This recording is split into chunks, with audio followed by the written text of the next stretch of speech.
At a House Rules Committee hearing on Wednesday, Representative Jim McGovern spoke about the Inflation Reduction Act. The legislation was passed by Democrats in the Senate last weekend after months of negotiations. The bill authorizes roughly $370 billion for energy and climate programs, extends Affordable Care Act subsidies, and introduces a new 15% minimum tax on corporations with an income of at least $1 billion. Representative McGovern called the legislation, quote, the strongest possible version of the bill that can make it to the president's desk. I know we've been called back to D.C. from our August district work period, but we've been called back for a very important reason, to pass landmark legislation that will make enormous progress and deliver for the American people. Today, we will consider the motion to concur in the Senate amendment to H.R. 5376, the Inflation Reduction Act. First, this bill will reduce health care costs and drug prices for seniors and hardworking families across the country. It will extend affordable health coverage to 13 million people, cap seniors' yearly out-of-pocket drug costs at $2,000 per year, and cap insulin at $35 per month for Medicare beneficiaries.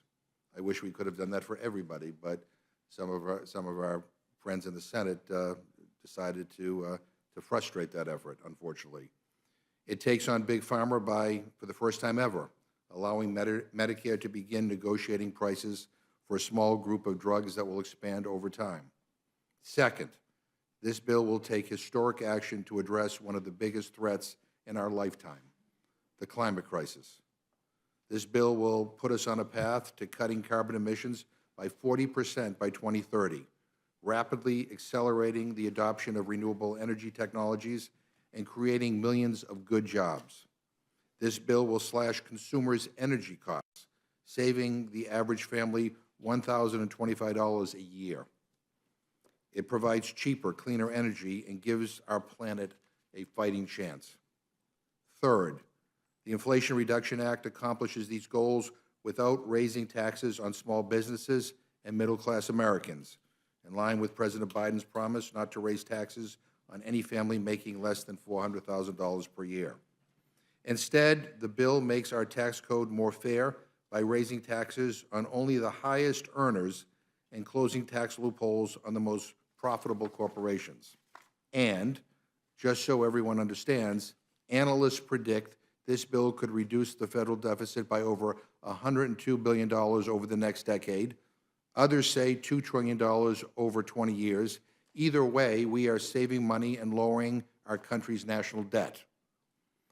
All of these measures will boost our economy and tackle inflation, as economist Larry Summers says, by reducing our budget deficit, lessening demand, increasing supply, and supporting direct bargaining for lower prices.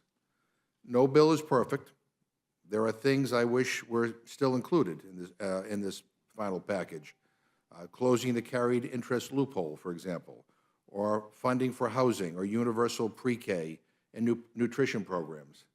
I wish we thought bolder about making sure that every child in this country had access to a free school meal when they attend school. I wish the extension of the child tax credit was here. I wish again, that we capped insulin at $35 per month for everyone, including those with private insurance. But you know what? We can't make the perfect the enemy of the good.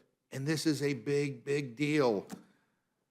But the Inflation Reduction Act makes transformational investments. There's no question about that. It is the strongest possible version of this bill that can make it to the president's desk. We are taking action to lower drug prices, cut medical costs, and provide cheaper, cleaner energy, all while siding with American families over special interests and putting people over politics. To put it plainly, it's a big deal. I can't say that enough. It has taken us time to get here, but I'm proud of this process and I'm proud of this consequential bill.